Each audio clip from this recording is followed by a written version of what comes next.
wrestling fans, and welcome back to another edition of NBC's 10 Count. I'm Steve Fall, but on today's edition, I'm going to have to get my baby oil out and glisten these muscles because I have Chris Masters with me. How are you doing?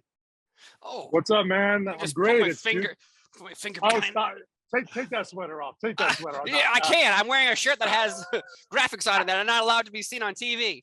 You're right on that, but man, yeah, I'm great, man. I'm here in Southern California, beautiful Southern California. It's a bit warm, but compared to probably other parts of the country and the world, I mean, it's still great. I mean, that's why I'm outside.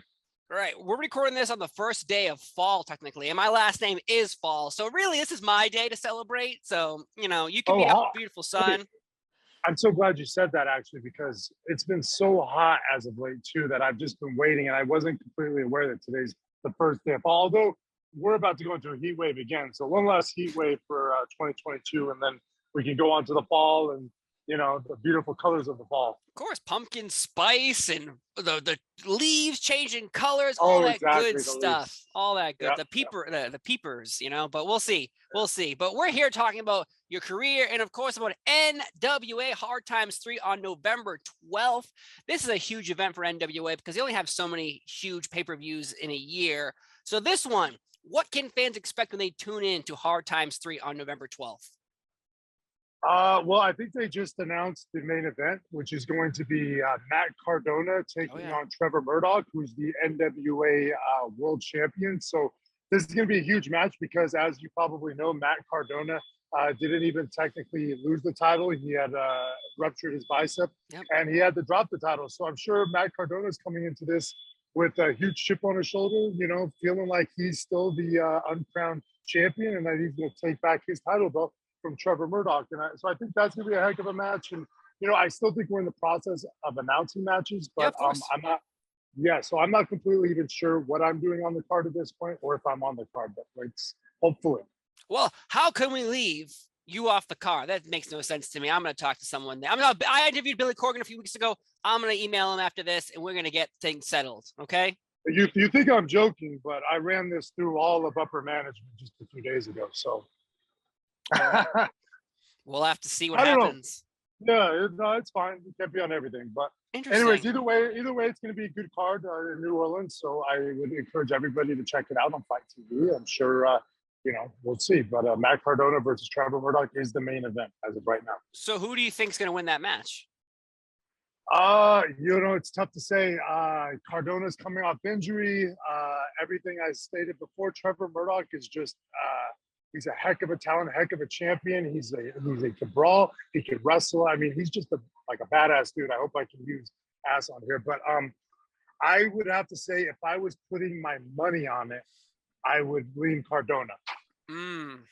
He is a bit angry at what happened with Always Ready. Well, here's the other thing too. You can't leave this part out. He's got the whole Cardona family behind him. So I don't know, Trevor doesn't have too many friends in NWA, at least. He doesn't have his whole family there like Cardona. So, it would be one thing if you kept all those guys and you handcuffed them to a turnbuckle or something, but, you never know. We'll have to see if they have an interesting concept. I know they wanted to do that flashback to 1997 King of the Ring. It's supposed to be Shawn Michaels with Bret Hart with all the Hart Foundation members handcuffed to the post. It was announced on an episode of Raw, and then out of nowhere, it just changed. I love that because that is exactly what I had in my mind, but not many guys would have been able to call that. That tells me that you are a true wrestling fan because you remember that small little detail from that match that never even happened in 1997. Kudos to you, my brother. Kudos. Thank you. I love that. Thank you. Yes. That match never actually happened because Bret Hart needed surgery, and also Bret Hart and Shawn Michaels hated each other. So then we got Steve Austin versus Shawn Michaels at King of the Ring 97, which each man obviously didn't want to lose. So you had a very wishy-washy ending. Still a good match. But no, here's one thing about that match is when you watch it back, you have Shawn Michaels still relatively in his athletic prime, and you have Steve Austin pre-neck injury, and Steve Austin was a working SOB before he completely committed to brawling after the neck injury. So I encourage anybody who hasn't checked that out, watch the pace they work at, watch just the execution. I mean, it's all masterful. So masterful, masterpiece. I get you. I'm picking up what you're putting down. But you mentioned kind of earlier the disappointment, it seems, in your voice that you don't even know if you're going to be on the NWA Hard Times card. Now, how does that make you feel? Because obviously, when you put your face on a poster, people know who you are. Okay. There are some people out there, you put a face on a poster and people are like, I'm sorry, who's this person? Like, they recognize you. You know, I got to tell you this too. From a journalism standpoint, you have just earned a bunch of points too, because most guys wouldn't have even followed up on that. So that, again, now not only in your wrestling fandom, but even just to follow up on that is definitely it definitely affects, you know, anybody who loves. I think most of us who get into this business love it or have a passion for it, and so for me, yeah, it does affect me. It hurts to not be on the card, but also from a standpoint of, like, I honestly think I'm one of the best in-ring talents in the game today. You can watch any of my work over the last year and you can see that I've delivered every single time when it comes to storytelling, to physicality, to athleticism. So, I mean, and then you factor in everything you just said, the star power, name recognition. So that's where, you know, at the end of the day, I end up having questions. I'm like, are we not, you know, I can be used to a certain degree as far as my star power in terms of to help sell a pay-per-view or whatnot over, you know, other guys. So, yeah, you know, it is what it is. But to answer your question, yes, it does affect me. And if it didn't, then that would be an even bigger problem. I should get out of the wrestling business because I think, you know, again, all of us love it and have a passion for it. But again, if you watch any of my work over the last year, I promise you I'm one of the best in the business in today. Check out a match and tell me otherwise. Again, like I brought up, your face is very recognizable from your time in the WWE as well. And plus, you know, look at you, you're a physical specimen. But, you know, I think that's why a lot of people, we're talking about AEW for a second, a lot of people get upset when former WWE wrestlers end up in AEW and they're all like, well, what about my homegrown talent? It's because those faces aren't recognizable on a poster. They don't know them yet. They haven't had the relationship built yet. So when you have someone like a CM Punk, which probably isn't there anymore, and you have people like Keith Lee or Swerve or on a poster, Daniel Bryan, Moxley, people recognize those faces. So it's surprising to me that you aren't on more posters just to sell tickets. Even if you weren't on the card, you could be like, oh, there's his face. He'll be here, but he might not wrestle. I can't say I disagree with you. And, you know, this has been an issue over the last month or two. And, you know, again, I love NWA and I love what we're doing there. I love what we represent. And I've looked at NWA as a great opportunity for me as a place that I can perform, a platform where I can show the world who I am, who's a very different performer from the Chris Masters that a lot of people saw early in his career. When I was on Monday Night Raw, I was only 2 years into my experience with professional wrestling. Granted, I was a lifelong fan, but this is an art form, and it takes years to really master and cultivate that art form and understand the nuances. So, like, even to go back to that run, like on that little bit of experience, I did pretty well. But, you know, you fast forward to now, and it's like, you know, this is a chance to show kind of the world, you know, that was Chris Masters. This is Chris Adonis, or Chris Masters 2.0, who is an evolved performer. You know what I mean? He's not just this big brooding powerhouse that those guys around. Like, I'm one of the more gifted wrestlers, one of the more gifted sellers, one of the more gifted just performers overall in the ring. And you know, it's just like night and day. You know what I mean? If you took the work I was doing now and you put it in the body of that 22-year-old that was in WWE, I would be a multi-time world champion. I promise you. Well, you brought up too the time frame of when you started and where you are now. It took Steve Austin 9 years to become world champion. Okay, it wasn't like overnight sensation. Many wrestlers have taken longer than that to become world champion, a face of a company, stuff like that. So it's not like The Rock rolled out of bed one day and he was the greatest wrestler, most recognizable face in the entire world, probably. So obviously, I don't think people look at that the past and hopefully that comparing it to the future. I mean, yeah, no, not. I mean, you know, there's a few exceptions to that. Like Kurt Angle was a guy who came into the business and he picked it up so 100%. Fast. You know what I mean? And like every once in a while, there's somebody who does that. But again, it's an art form. It's something you develop, and it's something like when you look back at the territories, you know, guys would work the different territories and gain experience, figure out who they were, and then, you know, eventually by that point, hopefully they made it to New York or down south in WCW and were able to perform there. And I'd already had all that experience as far as, again, just figure out who they were in the business, and what they were going to look like, and how they were going to work, and all that stuff. So, like, even going back to your debut on Monday Night Raw, your first match, you broke Stevie Richards' nose accidentally, obviously. But like, what was the reaction when you went backstage to that? Because they put you in a situation that you're saying, you said you're only 2 years in, and they're putting you out there as a big feature. It wasn't like, hey, it's just random guys wrestling. No, like, they put in work into your vignettes to get you built up. So when you showed up and that happened, as an audience member, as someone who just saw you, you immediately think, but what was your reaction backstage to this? Oh man, it just sucked. Stevie was very upset, and rightfully so. And he was, he's yelling and stuff. And there was some heat on me. You can't, when you break somebody's face like that, their nose and their orbital bone. It's just, it's hard to just come back and be like, oh, accidents happen. And especially even when you watch it back, there's no good explanation for it. And I can at least say this, to my credit, it's the only time in my whole career that now spans 20 years that I've ever injured somebody. And I knew that day that, like, that was it. I was like, that was such a huge mistake. I have completely lost the right to injure anyone.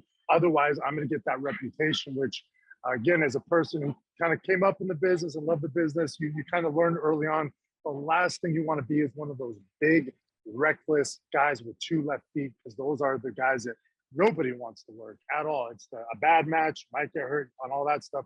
So I was very afraid about, I was very aware that could be the perception of me, and also that there was some underlying heat from doing that, as there should be. And also the bigger thing was, is he going to do that to more guys? And like, if he works with our top guy, like if I work with John Cena, am I going to break his face? Which only makes it more relevant because he's their world champion, and they'd be using him. He's used every day for something. Yeah. So for him to be injured to that extent would be a big problem. It costs money and all that stuff. So yeah, I mean, there was some heat, and I was kind of relegated, funny enough, to Sunday Night Heat for a month, and I didn't injure anybody else. And then eventually, once they kind of felt like I wasn't going to, they kind of brought me back to Raw, and everything worked out the way it did. Of course. It's interesting you bring up the John Cena scenario, because Mr. Kennedy, I interviewed him, and he brought up the moment that he was in a match with John Cena, and John Cena got hurt, which was not Mr. Kennedy's fault. John Cena got hurt. Suddenly a label was put on Kennedy. You injure our athletes. You injure our superstars. And that's John Cena versus Stevie Richards. Nothing against Stevie Richards, but he's not John Cena, the golden goose, especially at that time. So, but still, clearly the company invested more in you, because that moment didn't affect anything for the future, because suddenly you had the Masterlock challenge, which is a huge, huge feature on Monday Night Raw for so long. Like, nobody could break that. So whose idea was to create this aura around you that your full Nelson could not be broken? It was a combination of people. I don't think it was any one person. The idea started with it being me, just a finishing maneuver, something where I came in and we were highlighting the finish somehow. And it started as that. And then we tried various things. We even tried like the, like the torture rack into the neck breaker. I don't know we tried pile driver. We tried various finishes, but kind of nothing was clicking in terms of that's it. And then I believe it was either Arn Anderson or Triple H that had pitched the idea for a hold. And the only reason they even brought up the full Nelson is because I think, and I've told this before in interviews, so bear with me, anybody who's already heard this before, but they were wrestling had pushed the envelope so much from the, jumping off the ladders, from doing just crazy stunts, that they wanted to kind of recondition the fans a little bit, and just at the very least, give holds that are credible, the credibility they need to be worked on television and mean something.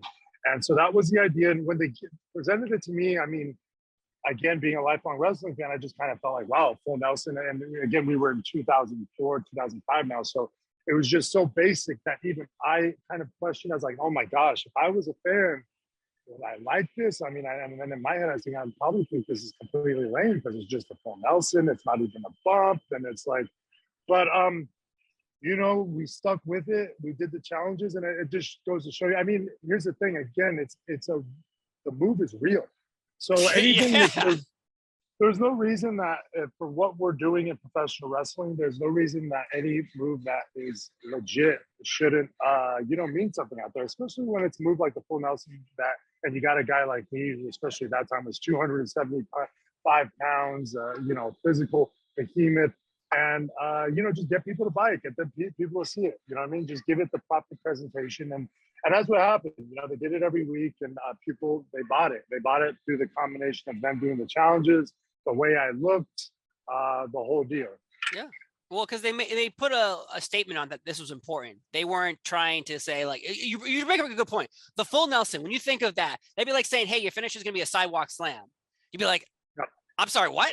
That's a Dino Bravo had a sidewalk slam for a finisher. And I love me some Dino Bravo, but that ain't going to cut it in 2005. So them slapping a full Nelson on you, I would think the same exact thing. I'd be like, I don't know about this. Like, this is a move from, Dino Bravo, again, used to do the same thing. He did those kind of like challenges for a little while. So I would feel the same way. Here's the thing you don't think about at that point is how down the line, how like a move like the full Nelson, there's so many creative and interesting ways to get in it and out of it and counter it and surprise people with it, that it's actually a really great tool when used in the matchup, in terms of just once the people are invested and they buy it as a finish, then and still to this day, I mean, obviously just through NWA, and then I work independents all over the world, and it's not like I don't use the Masterlock. It's still, people ask me all the time. It's like at indie shows, like, oh, well, do you have a new finish or anything like that? I'm like, well, this crowd, if they haven't watched NWA, when they identify me, they identify the Masterlock. So we have, even if we did do a different finish, we have to at least attempt to give it to them or give it to them at some point. Of course. It'd be like, Metallica not performing Enter Sandman at a concert, I guess. Right.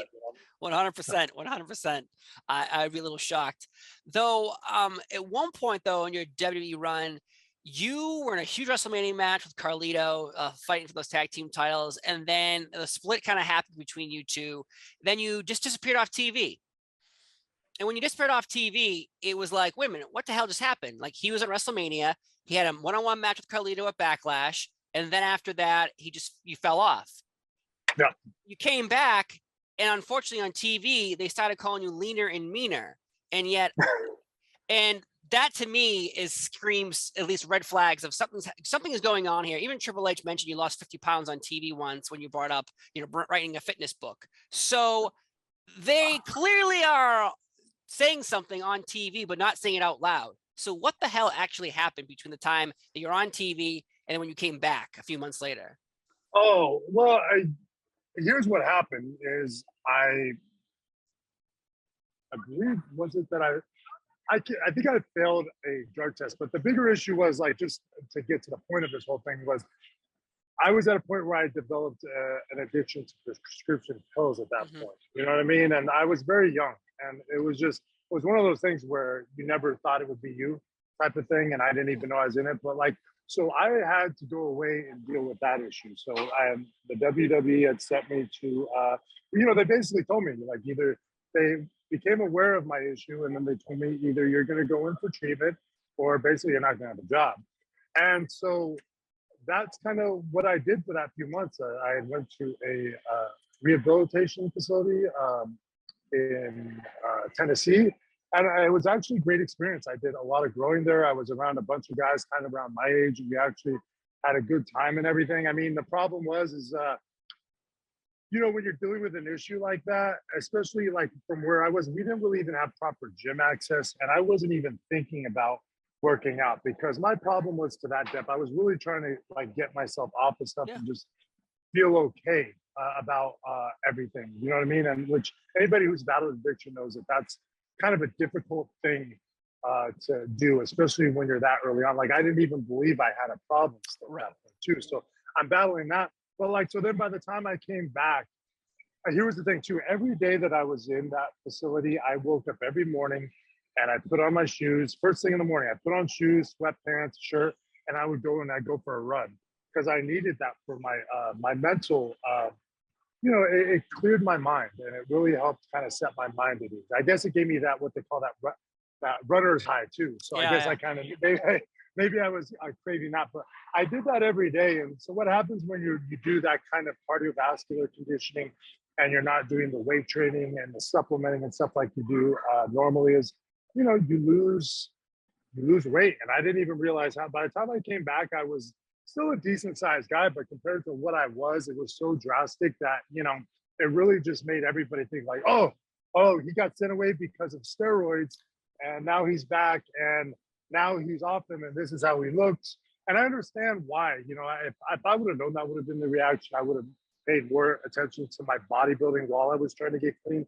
But again, I just had bigger issues at that point. So really, you know, that's what everybody felt or everybody thought. And that's kind of the way it looked on TV. But I mean, that just wasn't it. It was really just came down to the fact that I was away for 2.5 months and I woke up every day and ran 2 miles and wasn't able to weight train. We didn't have a gym on the facility. There was a gym we had access to, but it was only at like specific times when everybody could go, like all 10 of us. So there was no way to really, you know, they were already making an exception for like, nobody went to a gym there. Like we were so isolated. We were like on a farm in the middle of nowhere. So like nobody, they were making an exception for me, just being the fact that I was a WWE guy coming to the facility and they were like, oh, well, he has to work out. So, you know, so everybody kind of loved me from that right from the start because they're like, oh, wow, you get us off the grounds and we get to the gym because of you. So, you know, it was. Get a jail-free card. Basically, yeah. So, I mean, you know, a lot of people look at that and they're like, oh, my God, but it was a great experience. And, you know, I'd never gone through college or anything like that. Wrestling basically was my college OVW. So anytime I was put into experience with guys like that, it was kind of good to have see what that camaraderie was like, and you know, just that kind of regimen. And we were kind of, you know, we had this whole regimen every day where we would be writing and reading and all kinds of stuff. So the prescription pills that you were involved with, was that for pain originally, and it got out of hand? Or exactly. That's kind of like the road. We're like, oh, we got to come down from that crazy crowd we just on. We need to somehow go to sleep, which I've heard stories about as well. It's a combination of all of that, but I mean, honestly, I'm not that. When I went to OVW, I was so young and you know, impressionable, and there was a lot. That's kind of where I kind of first got my education on anything like prescription pills or anything like that. I had no idea. Like the first time I got hurt, people had asked me. The next day, I had to go to the hospital for my eardrum was ruptured and it was killing me. I couldn't sleep, so I went in and they prescribed me something. And when I went into practice the next day, not everybody, I don't want to pay, but a lot of people had come up to me asking me about what I had gotten when I had gone to the hospital. And I was puzzled. I didn't know why do they care, but you know what I mean? And as time went on, you learn. And then, but to go back to your original, it started like with something like that, just an injury that, you know, bothers you to a certain extent or that you needed. And then it can develop from there, especially if you're kind of predisposition for it, you know, addiction and stuff like that. So, but, you know, so it's used for all that pain, you know, to wind down. And then, you know, as time goes on, then you don't even realize, but you need it just to go on every day to feel right. Yep. No, I completely understand though. Because you always hear the stories of the road and you hear how tough the road is. And obviously lately the schedule has changed for a lot of companies because of what affected many wrestlers for the past, you know, 20, 30 years. But let's move on to something a little bit more lighthearted. You got to move your pectoral muscles in front of Ozzy Osbourne, and that to me is one of the most famous segments of Raw in the past 15 years because of the way it's presented on TV. I didn't really care for guest hosts of Raw every week at all. That was a dark time, I felt like. But yet, when you did that with Ozzy Osbourne, is there rehearsal beforehand? And is Ozzy actually there for the rehearsal? That's a good question. No. I don't think they were, because I remember their reaction to it was so like Sharon just remember she really loved it. She was so entertained by it, and even Ozzy was. And I imagine if they were in the rehearsal, they might have already kind of gotten a taste of it. But we walked through the blocking of it. I think, you know what I mean, we always did that before the show for segments like that in terms of where you're going to kind of stand and how they want to kind of shoot it if they have a specific way they want to shoot it. So. But to the best of my recollection, no, Ozzy and Sharon weren't there yet. But yeah, Sharon was very fond of my that whole pictorial dance. Yeah.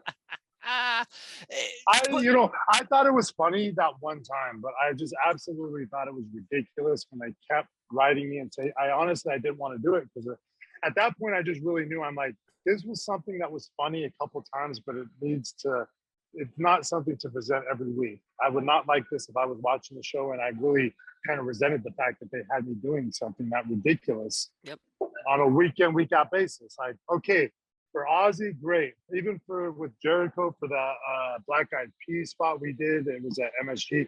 That was good, but it should have just died right there in terms of backstage, pre-tapes and whatnot. Mm-hmm. I was just going to ask that follow-up question of like, so you do something once, everyone's like, that was hilarious. So let's do it. It's like telling a joke once. It was a great joke.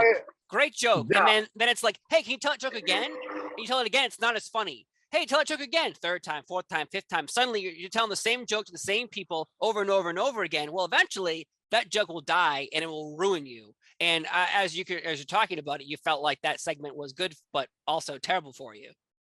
Oh yeah, I hated it. I mean, I even hated it when they first gave it to me. But then my idea about it was like, oh, you know what? I have however many minutes you're on television. Let me make it the best 2 to 3 minutes or whatever it is that I can. But the double-edged sword to that is I made it so good that then the crowd popped, everybody went crazy, but then it became a thing they wrote for me every damn week from that point on. So you're damned if you do, you're damned if you don't. I could have went out there and kind of done it half-assed and maybe, not kind of gotten that huge pop. Yeah.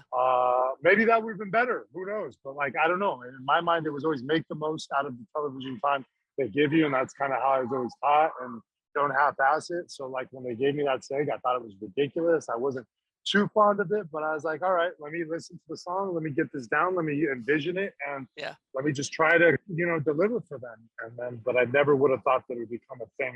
Yeah. Every week. No. Right. When your manager or your boss tells you to do something, you kind of have to do it. But what was weird to me too was at one point it was like you, Carlito, Mr. Kennedy, and MVP seemed like the four next WWE superstars, the next level of people who are coming up, who are going to be wrestling John Cena on pay-per-views, Batista on pay-per-views, Triple H, Shawn Michaels, so on and so forth.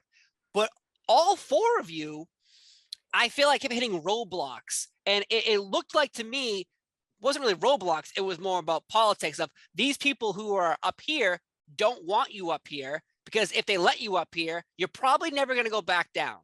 And is that how you and that bunch felt? Because it looked like you're supposed to be the next line of superstars, but yet they kept trying to like give you something and then tear it away from you at the same time. Maybe, but like it's a tough thing because with a job like WWE, not everybody can be lifers. Not everybody can be there for 10 years. Not everybody can even be there for 5 years. So I'm sure everybody kind of goes there and kind of figures, going to have this decade-long run, or they hope for that, or this one to do my whole life. But it's just, as you can tell by that list that you just gave, I mean, it's not in the cards for everyone to be there that long. Like some guys are able to break through all that and still find their way, and then, like I said, sometimes you hit a roadblock. It's kind of one of those things where I kind of felt like, you can be over with Vince, like I was over with Vince, but like also Vince can go cold on you. And it's happened to many guys. And the challenge then is how do you turn Vince hot on you again? You know what I mean? And a lot of guys have done that. A lot of guys, because Vince was, and not that even Vince is there anymore, but, and like for my case, I felt like, Vince was very hot on me. And then at some point down the line there, whether it was my own personal issues or like you said, the politics or whatever, somewhere he went cold on me. And I was never able to kind of get back hot with him again. But like the more I've kind of looked at the past, because you've seen guys in the doghouse and then somehow they are able to win him over again. Like it's very rare that you see Vince is just high on somebody all the time, unless he's like John Cena or even like Shawn Michaels back in the day. I'm sure. Well, I don't know. Shawn Michaels, they had a lot of tips. So, but I don't know. I've heard Vince talks about Cena and, he just is glowing about him. So, I think that's the challenge, and outside of just the politics and everything you're talking about is to, to get over and stay over with the boss, or just get back over with the boss if he's already soured on you. Of course. So one of the challenges. Yeah, there's a lot of challenges in wrestling, especially starting a new company. And when when Global Force Wrestling appeared on the map, people thought, oh, okay, another pop-up, because we had WWE. We didn't have AEW yet, so he had TNA as your other option. AAA and New Japan were also an option, but American TV wasn't able to watch those. So Global Force pops up. What the hell was Global Force supposed to be? Because you were involved, like you're kind of like the face of that brand for a while too. Was supposed to be a faction coming to TNA? Was it supposed to be its own entity? Because there's also a lawsuit that happened between TNA and Jeff Jarrett and Global Force, where it was revealed that 16 hours of Global Force tapings were deleted off a hard drive. And the rumor is they were deleted because TNA needed space for their episodes. So what in the world happened? What were you explained? Was anything explained to you at all about Global Force? Oh, wow. That's interesting that you brought that up. Well, yeah, Global Force started off as its own entity. And it kind of started, it was kind of like a group of us had worked for Jeff in, what was it, 2010? Oh, yeah. No, 2011. Yeah. Rika King. Yeah. Right? Have you heard of that? Yeah. So Jeff kind of already had we did some successful business out there. And I think when Jeff started Global Force Wrestling, he kind of had a lot of those guys in mind again to use, which was, I was one of them. We had to work with these guys in India and kind of produce a whole season of television. And none of the Indian guys had any experience. So Jeff had to pick guys that could work with these guys and make them look like professional wrestlers in the ring. And so we all did a really good job on that. And it was a really tough challenge for all of us. We really enjoyed it. There were a bunch of us on there, like Gallows, Tabari, and I don't know, the list goes on and on. But so fast forward to Global Force. So then Jeff reached out to all of us, and it started as its own thing from what I remember, where it was the first thing I remember of Global Force actually was Jeff had started, he recruited me, and then we kind of just ran some live events, some non-televised shows. We ran some minor league baseball fields. I remember doing something with Scott Steiner at one of them, like a promo segment. And we did all kinds. What I liked about it at the time was it was giving me more dates in my calendar. But I also liked, obviously, my relationship with Jeff, and I respect Jeff as for who he is in the business. And so, to me, it was a good experience overall. And it just kind of, the TNA thing came, not initially, it came down the line a little bit. It was kind of out of nowhere. I think it was maybe even a little bit because we had kind of wrapped up our tapings. We had done our tapings in Vegas and we finished it. I remember Nick Aldis and me had something where we finished the show in Vegas. We had shot our TV. And then I don't remember hearing anything about it for a while. And all I can remember is the next time I heard from Jeff, it was in regards to coming into TNA. He was actually boarding a plane already. And I think it might have been with Scott D'Amore, and he was starting to recruit people for TNA. And that's when Bruce Pritchard was on his way out. All of that stuff was going on. And I wasn't even fully aware of all of it at the time. It was kind of interesting, over the last few years to look back. But yeah, Bruce Pritchard was going out. And Jeff was coming back in, and they had the change in ownership, and then they had merged the two for a minute. So it was really, it was confusing. But I remember from my standpoint, it was just okay, we had finished the Global Force Wrestling, and from my standpoint, all I know is Jeff's now reaching out to me. We've done a lot of work together. I enjoy working for him, and I enjoy Karen, and obviously I'm aware of TNA, and this is a great opportunity. So 100% I'm on board. Let's come in here. And it was a lot of fun initially because we kind of came in. A lot of people might not remember. It was me, Brian Myers, Sanjay Dutt, Jeff. And, we kind of felt a little bit like outsiders, so to speak. We were coming in as to a TV taping, and we were the only guys that weren't TNA guys, and we were there at their taping. So it was kind of fun to make it out oh, yeah. I remember specifically guys were hopping because I showed up there saying, we're here to save the show. And, nobody took me serious, hopefully, but it was fun to say, Yeah, because it seemed like at one point TNA wanted to transform itself to be Global Force Wrestling because of the name brand tarnishing that TNA received after the Hulk Hogan run. And maybe it wasn't Hulk Hogan's fault, maybe it was. I don't know. I didn't work there, but all I know is it through the fans' eyes, TNA was tarnished. It was not going to be the way it once was with AJ Styles and Samoa Joe and Christopher Daniels and the Knockouts tearing it up. But it just, that story of the 16 hours of tapings being deleted off a hard drive was revealed in a lawsuit with Jeff Jarrett and Anthem. So I just, Wait, but you're saying it was deleted just to make room for a taping. That part, the tail end of the TNA needed space for their hard drive has been added to the internet rumor. The real story is Jeff was suing because 16 hours of tapings were deleted off a hard drive that was possibly involved with Anthem and TNA. I don't know. I'm not a lawyer, but all I know, that is what you read online and you're like, oh. Well, I just to kind of follow up on what you were saying, I think TNA had just gotten to a point where it had lost so much credibility with the audience. Yes. In terms that it needed a rebranding. And I think everybody needs that. We need to rebrand this because it's just, gosh, we've lost a lot of viewers. They don't trust us. They don't like, and so I think everybody, I think they didn't know how to brand it. You know, there's just all these things kind of meshing together at one time. And I think the name literally changed like 2 times. Like it's, you know, Global Force Wrestling and Impact, they merged it somehow and they came up with another name, which I can't remember. And then they even changed that one. So, you know, it was an interesting time, man, but it was really fun. It was fun to go there to Impact for that short time. But,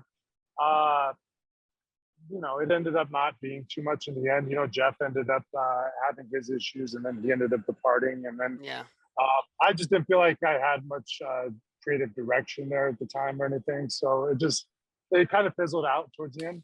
Is that why you left?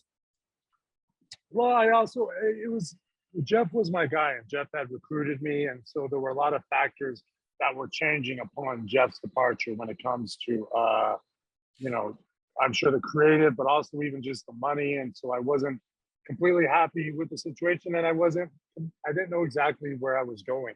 Mm-hmm. So it's kind of when you hear a lot of on the pause, what is it? Eric Bischoff and Bruce always talk about cash and creative, right? Like you have to be happy with one of the two. And if you're not happy with both of them, then, you know, you're out.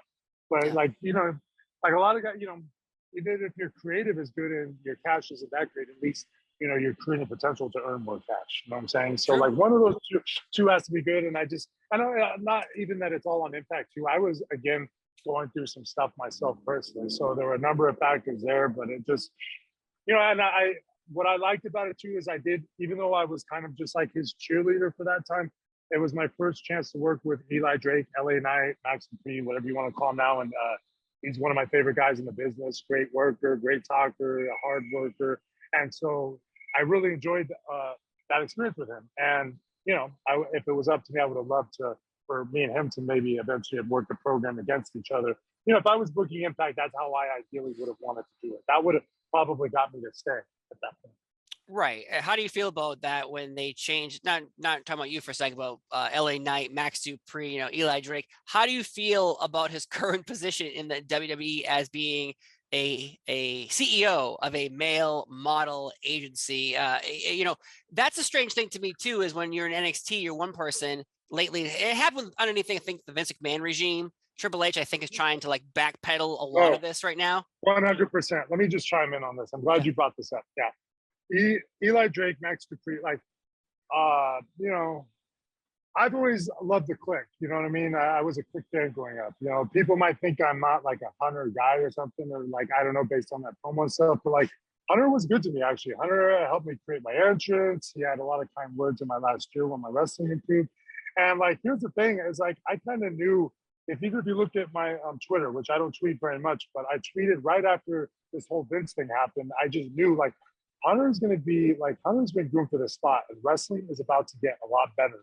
And right away, he's doing all the things that I don't even think I would just thought of. I mean, you know, hardcore wrestling fans, we all, first of all, the ban of the word wrestling is ridiculous. Like, this is stuff that we as fans don't care about. Like, it's wrestling. We can call it wrestling. That's just stupid.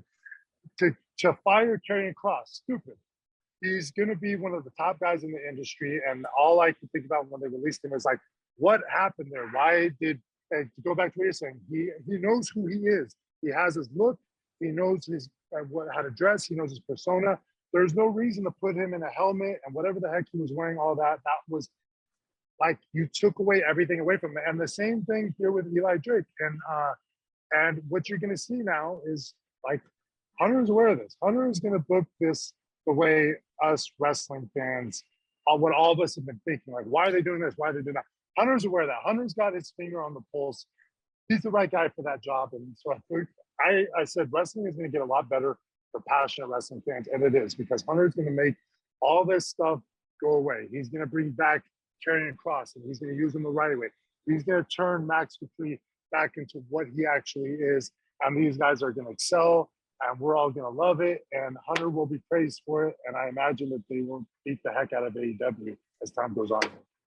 Yeah, the war online, you said you're not really on Twitter, but if you're on Twitter enough, you will realize it's a toxic area of wrestling fans arguing over who's better and who's not. But I'll give you when I was a little kid and WCW was beating the WWE, and I would go to school and I'd see my friends wearing NWO Goldberg shirt, I would actually be angry at them. But I was, guess what? 10 years old. 10 years old. But now you go on Twitter, and I'm a 36-year-old man now with 2 kids, another one on the way. I am not going on Twitter and being like, how dare you wear an AEW shirt?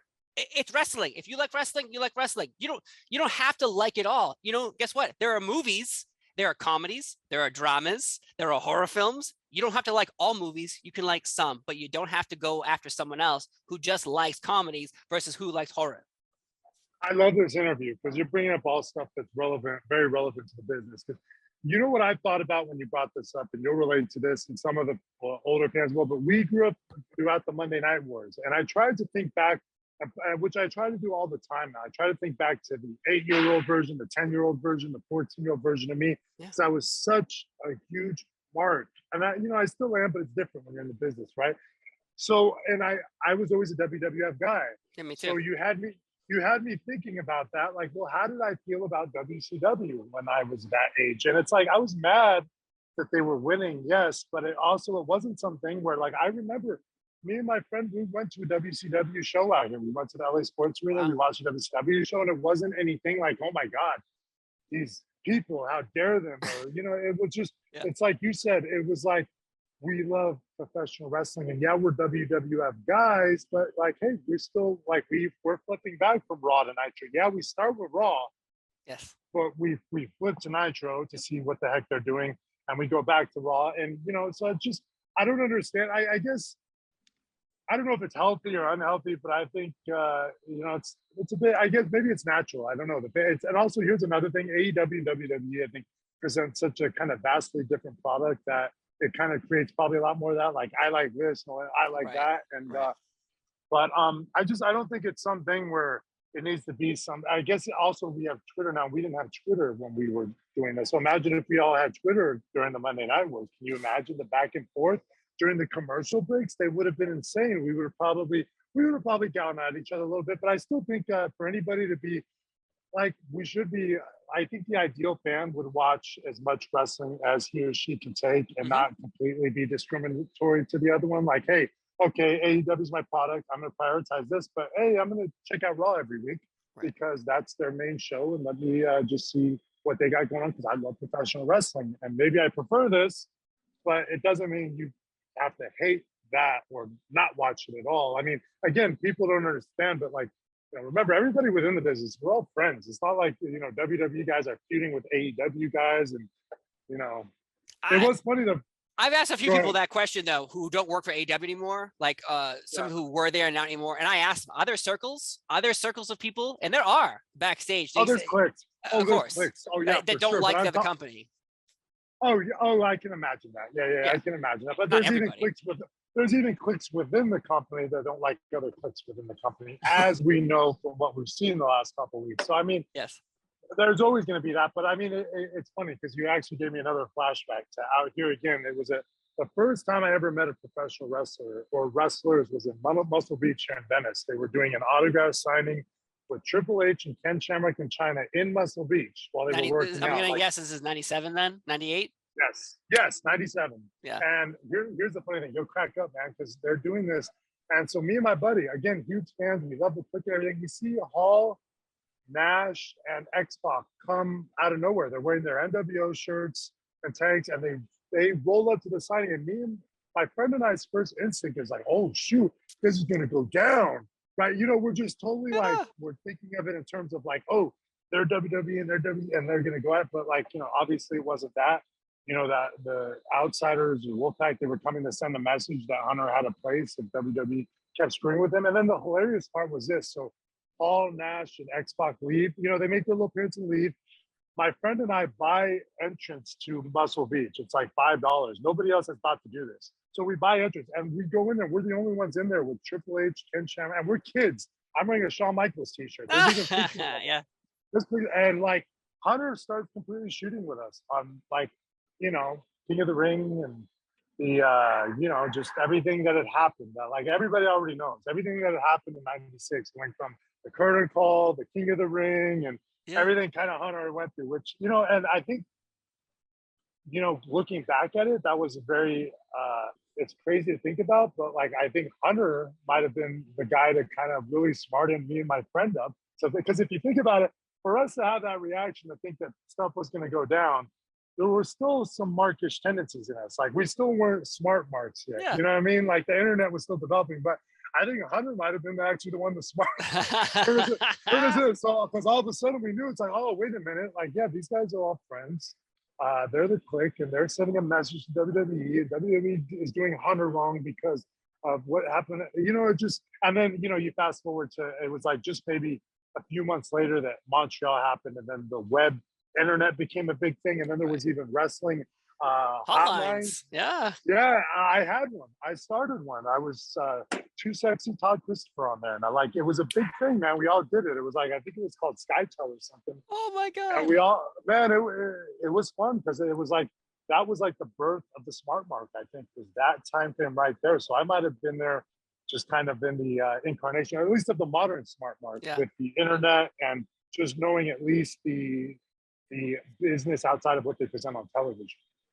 Oh my God, that's a great story, because imagine if that happened today. Everyone has their cell phones out, so that would have been recorded, taped, posted on Twitter instantly, Instagram, everywhere. Boom, instantly. Oh, NWO, a DX member. No, he wasn't even DX yet, so 1997. Oh, yeah. So it'd be like, Hunter S. Hemsley, what the hell is he? What's the aristocrat doing here? We're talking to the NWO. Is he gonna join them? Oh.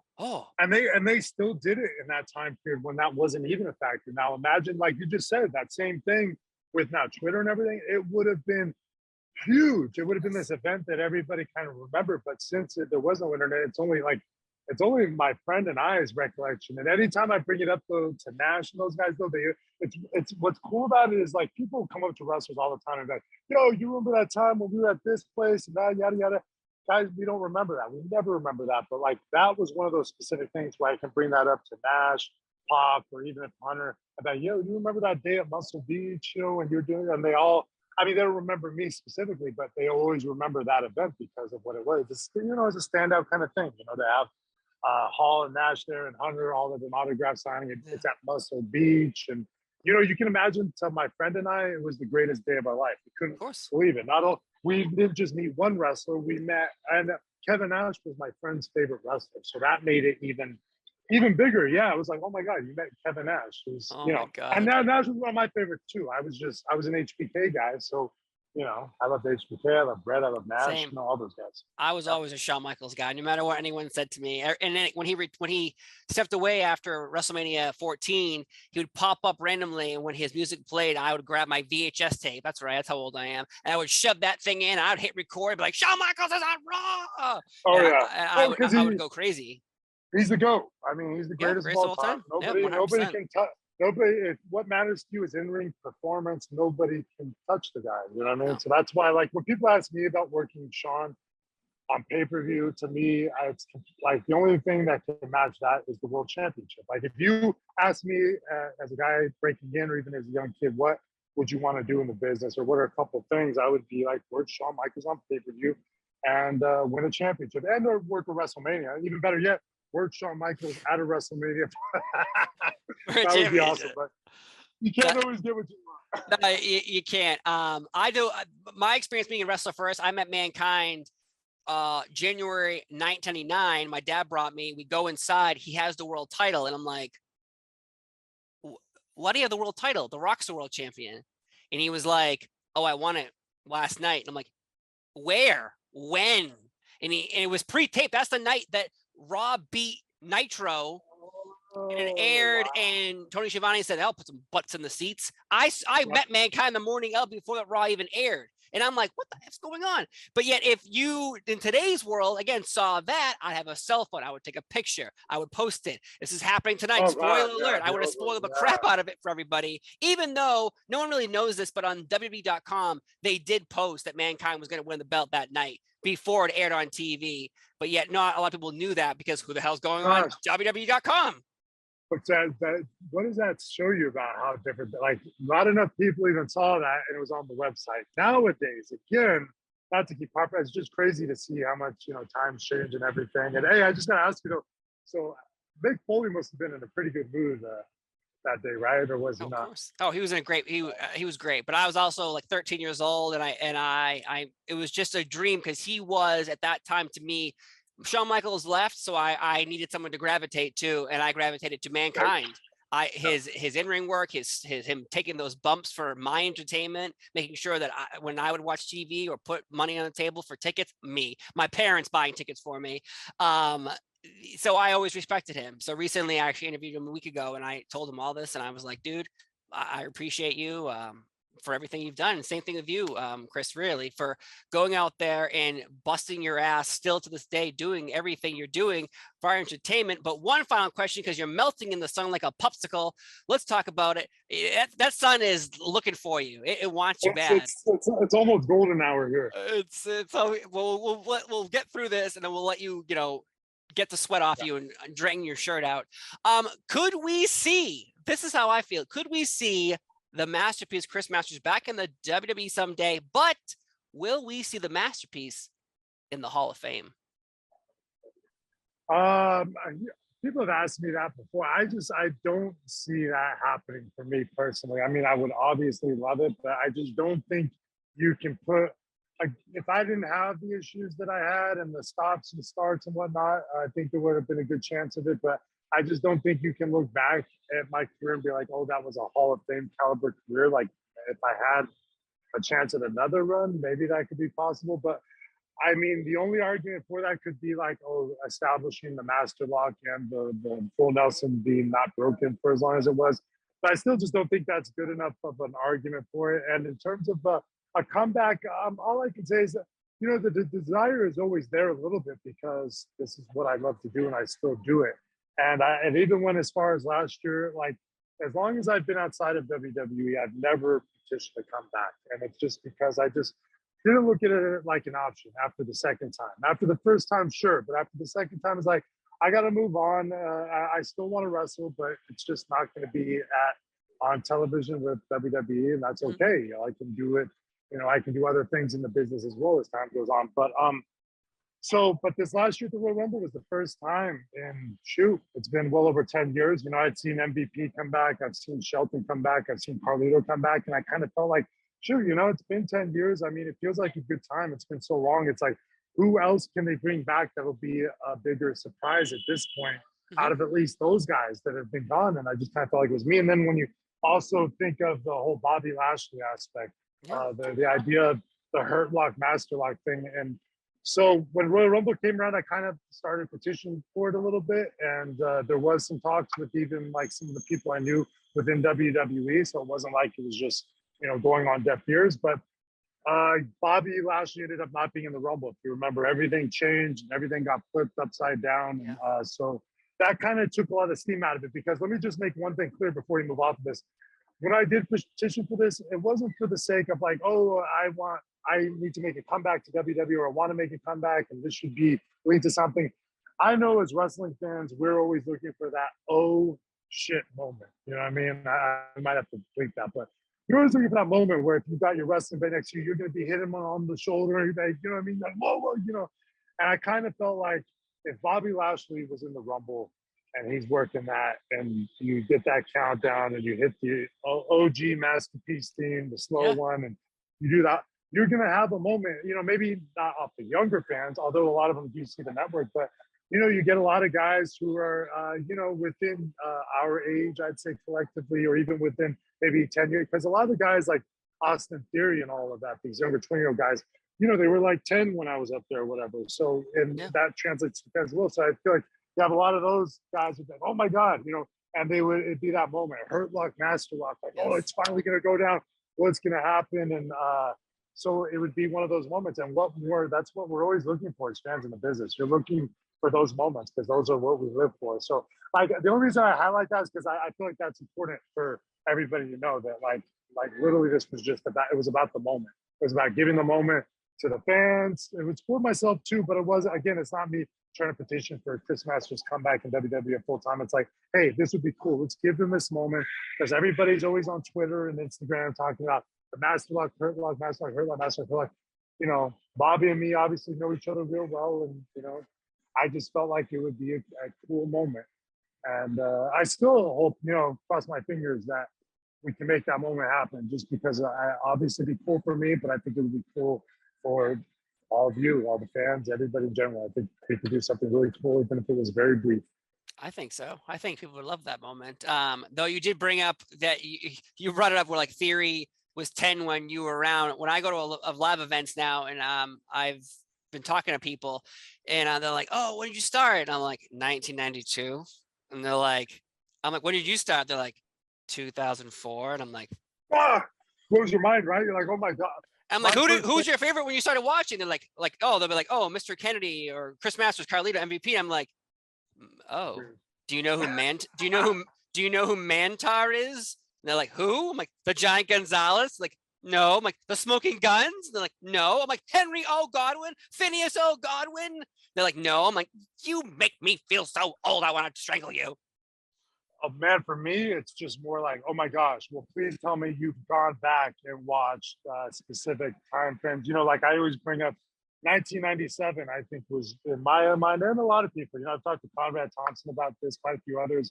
If you kind of grew up and you're around our age, 35 to 40 or whatever, I mean, a lot of people, I think we usually fall on 1997 being the greatest year. Although, yeah, the greatest year of professional wrestling, because I always go back to, that was the year where you had Bret as a heel, you had Stone Cold transition to Stone Cold, and you had Tweener, HBK, and just it was the prelude to the Attitude Era. And to me, the prelude was as much as everybody loved the Attitude Era, the prelude to the Attitude Era was what I liked even more than the Attitude Era. You know what I mean? It's great. The Attitude Era was over and everything, and it was great. But like that year in 1997, you still had the great work rates in the main event. It just wasn't punching and kicking. You had guys coming into their own, and it was just, man, it was amazing. Yeah, you also had the birth of the Undertaker Kane storyline happening throughout the year. Paul Bearer using that, holding that against Undertaker, making him do his bidding as he was world champion. So I have watched all 97. I think it was like last year, the year before. I did a podcast on it too, and I watched every episode, and it was very evident to me that some episodes were bangers, some of them were stinkers. Like but on each episode, it was at least one or two moments you'd be like, oh my God, they just said that on TV, or they just did that. Like they were trying so many things because they didn't know what would work and what wouldn't work because WCW was whooping their ass. You're very right. Even looking back, remembering it now, it's not like the show was great from beginning to end. That didn't happen until years later. But there was always something you were looking forward to. There was either there was something interesting going on, whether it was HBK shooting on Bret, or the Steve Austin Bret thing, or the Canada America feud, and it's just one to say. I mean, it's hard to look down any pay-per-view or show and be like, oh, that was good from A to Z. There's usually something that attracts you, and then there might be some good stuff along the way, and then there's a lot of bad stuff, but you wait for it, in anticipation for that Steve Austin Bret Hart statement or whatever. Yeah, of course. No one better disparage Salvatore Sincere's name ever again in 1997. What a weird name. Then Tom Brady was his name, not the football player. Brandy, Brandy, not the football player. Though, Chris Masters, you're melting in the sun. I could talk to you forever about wrestling, but again, NWA Hard Times 3, November 12th. Hopefully we can campaign to get you on the card. And hopefully Billy Corgan's listening, because I will text him later and saying, why is this not happening, Billy? So again, I want to thank you so much for being here. You asked me before we even started, if everyone knows, he asked me, how long will this be? I said 15 minutes. And I think we're about an hour in. So that's how much fun that's how much fun we had here. No, not on you. That's how much fun we had here talking about the past, the present, the future. I'm excited. You're excited. We're all excited. Again, thank you so much for being here on NBC's 10 Count. I've been Steve Fall. He's been Chris Masters. We had a wonderful time talking about everything. Have a wonderful day, and we'll see you next time. Bye-bye.